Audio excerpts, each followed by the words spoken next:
Reflections from Torch Trust, focusing on Christian faith and sight loss. Hello and a warm welcome to Reflections from Torch Trust, the show that focuses on faith and disability in today's world. I'm Lynn Davis, and you may recognise me as the producer of Reflections. However, today I'm sitting in for Marilyn Baker, and I'm delighted to be with you for the next 30 minutes. Next month, we mark Sight Loss Sunday, a day where churches are encouraged by Torch to focus on blind and partially sighted people, how to better include them in church life, and also how blind and partially sighted people can enrich the church with their gifts and presence. This year, Sight Loss Sunday falls on the 12th of October, and today's programme will explore why this is such an important initiative. We begin by hearing from Torch CEO Sarah Dawkins. I began by asking her how her awareness of issues blind and partially sighted people face has changed since she started working for Torch 2 years ago.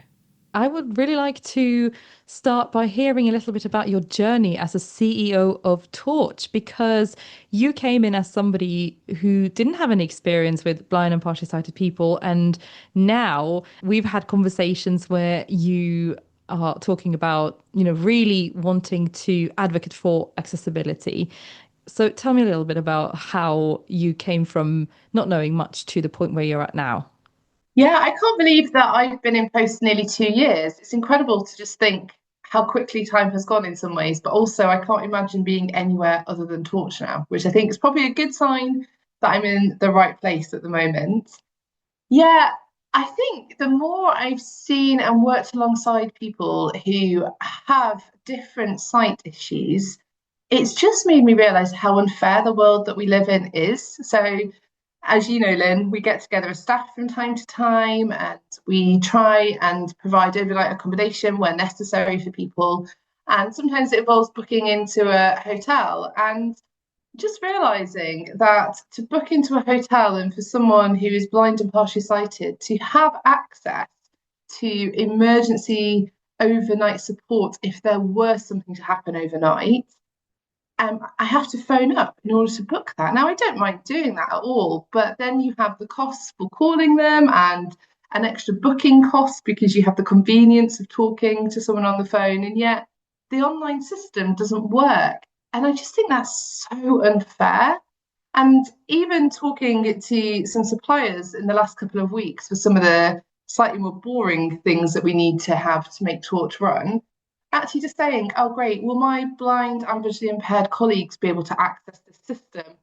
They kind of go, oh, I don't know. No one's ever asked that before. And, well, we don't think so. And it's just not okay. I want everyone who is blind and partially sighted to have the exact same access to things as I do. And I just think that's how the world should be.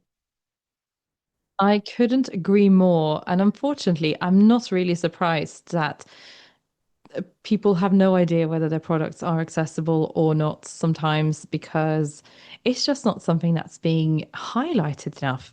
But taking it from there to Sight Loss Sunday, which is happening next month, has that changed for you in significance during the time you've been at Torch? And if so, how? Yeah, well, it's the exact same thing, isn't it? So churches can also be places where people go and someone says, oh, is this accessible for someone who's blind and visually impaired? And the people around kind of go, oh, we don't really know. And so we really want to raise that up and say, yes, of course, church is a place that should be fully accessible. And actually this year, it's not about people who are visually impaired being the recipients of whatever a church is giving, but actually about people who are visually impaired having the opportunity to lead and to use the gifts that God has given them. Because we all have gifts. Every believer, it's really clear, is given gifts to use. And if we don't provide places for people who are blind and partially sighted to use the gifts that God has given them, then the church as a whole is absolutely poorer for it. because we're missing out on gifts that God has given the church. What do you think are some of the things that church leaders and, well, sighted people in general in church are thinking around including blind and partially sighted people? Many things, I'm sure.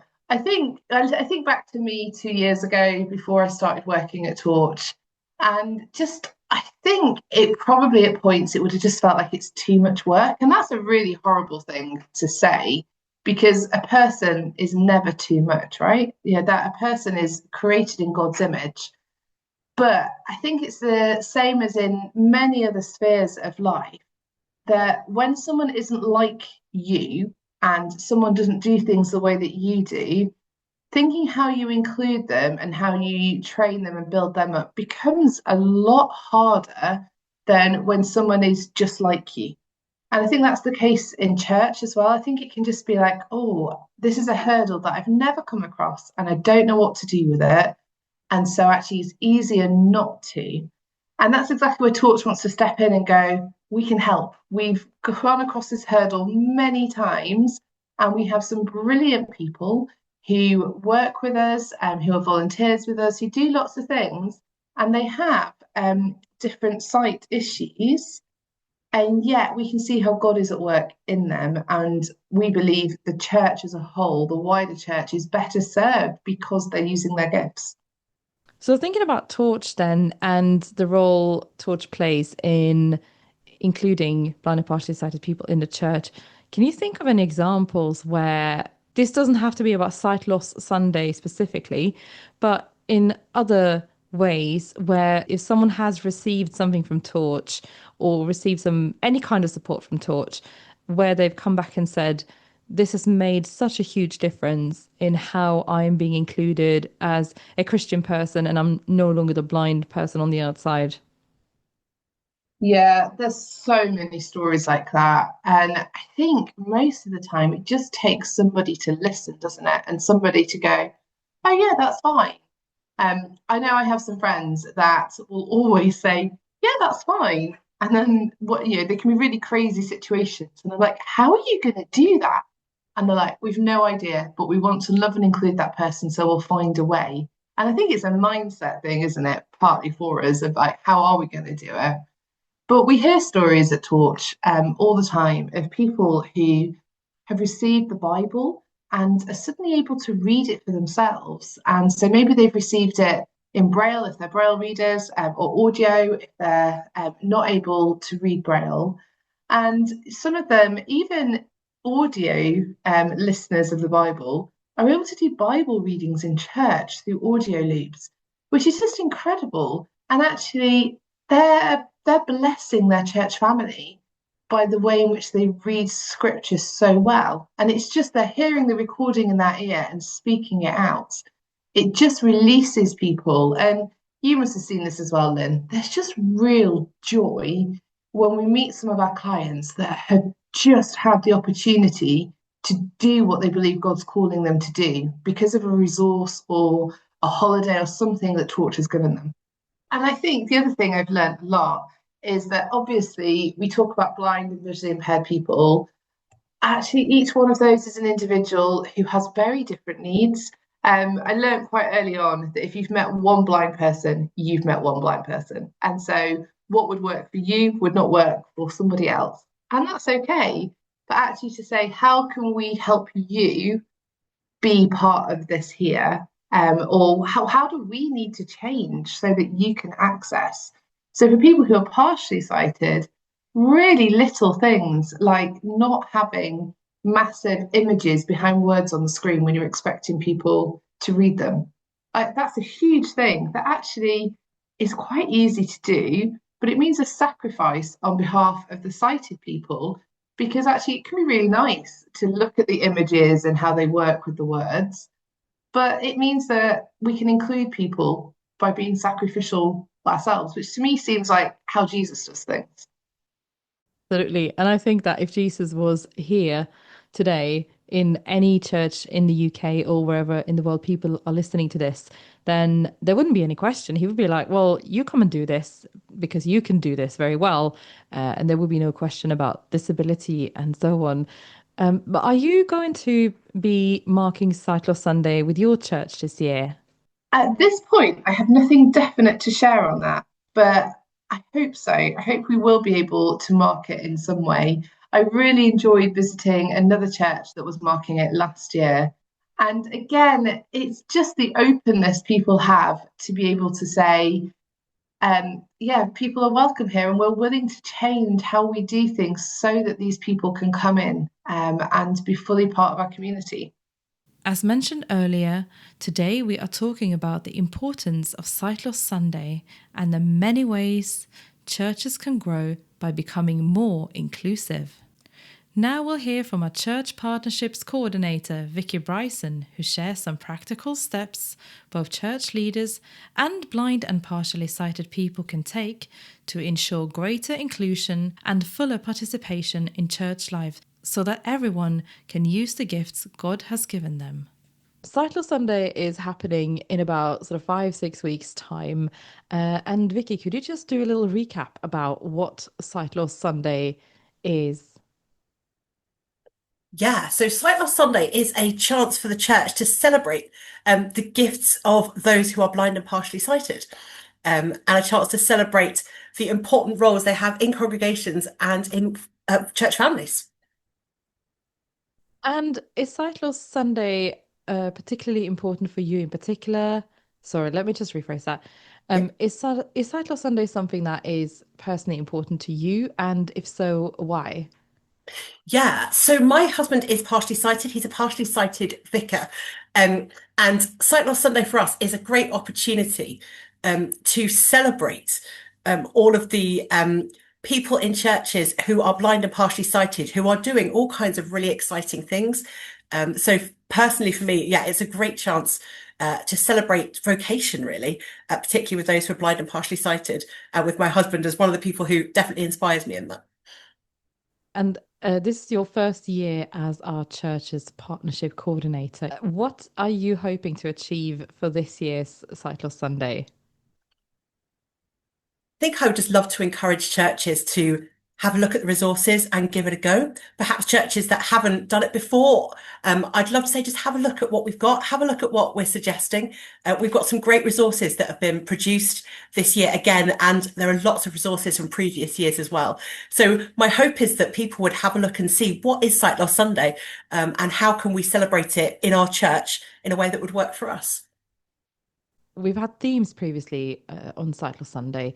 So, for example, a couple of years ago, we had Walking by Faith. A year before that, we had something about gifts. What is this year's theme? So our title is Who Does God Call? And we're really looking at that sense of vocation, that sense of what gifts have we got as God's people and what's God calling us to do with them?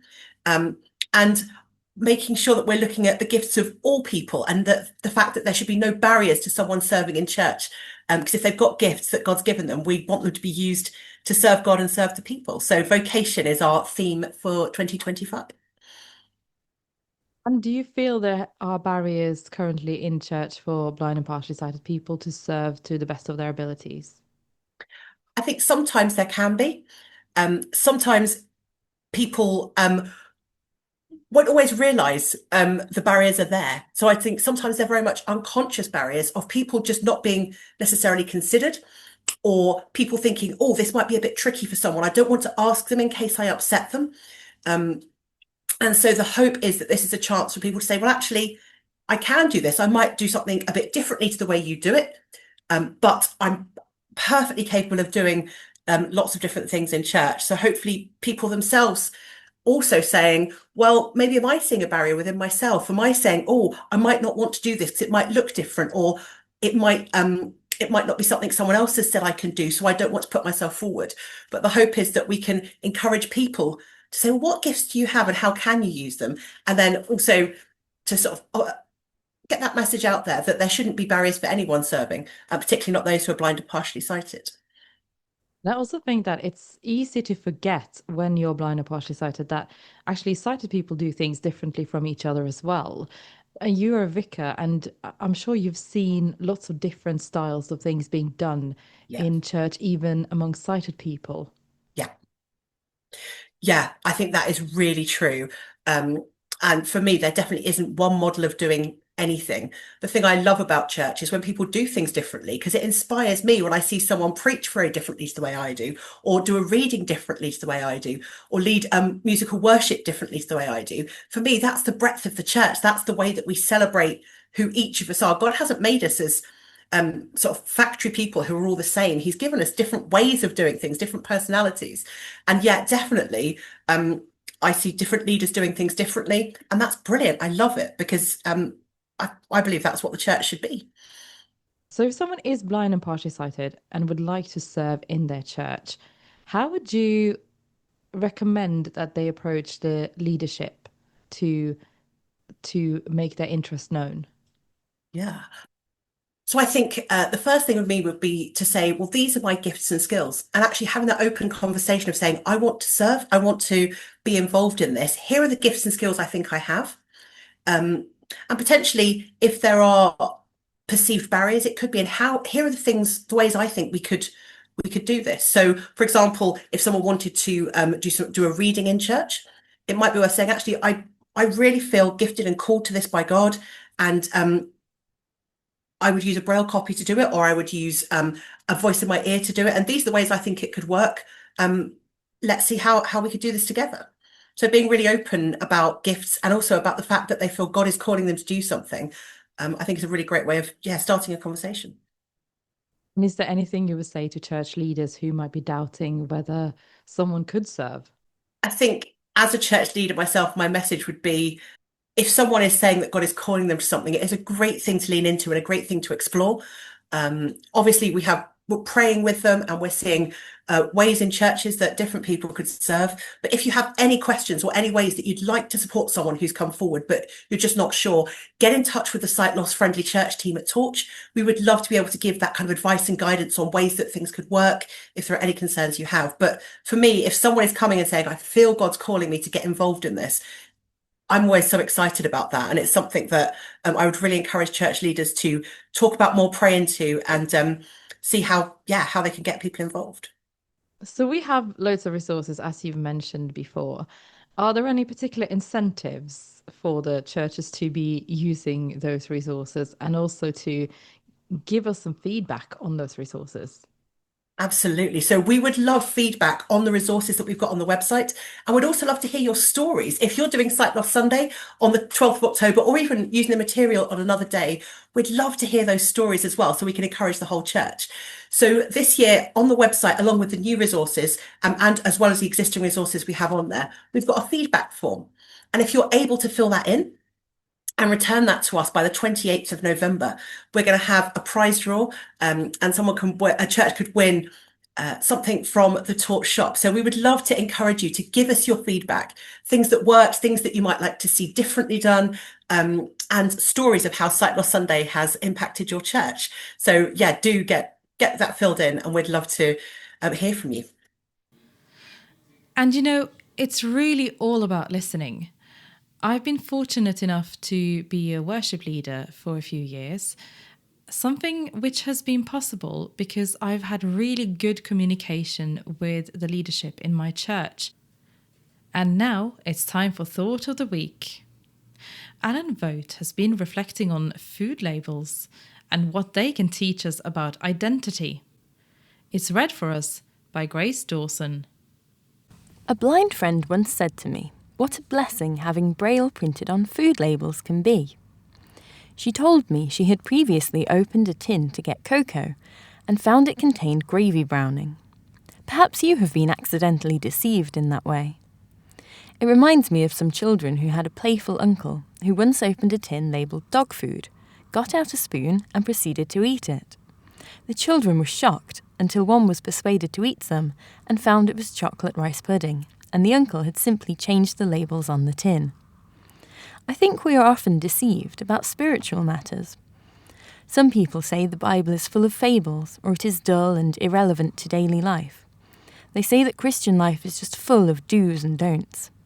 Don't be led astray by any who may label Christianity wrongly.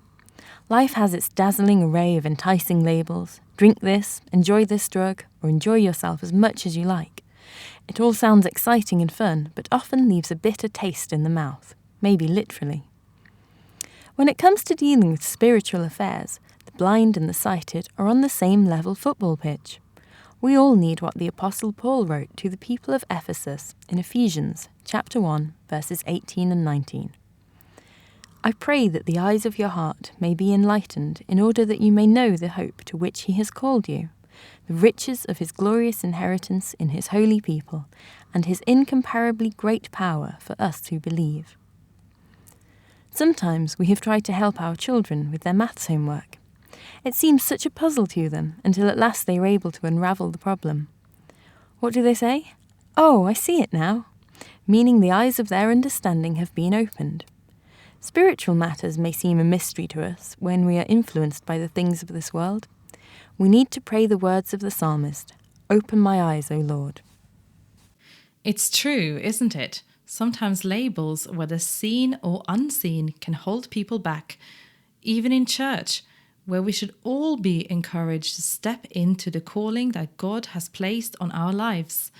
That's why I believe Sight Loss Sunday is so important, not just as a one-off event, but as a reminder that inclusion is part of God's heart for the church every day of the year. Sight Loss Sunday might officially be marked once a year, but that doesn't mean you can't celebrate it at another time that suits your church better. Our free resources are available anytime at www.torchtrust.org/SLFC.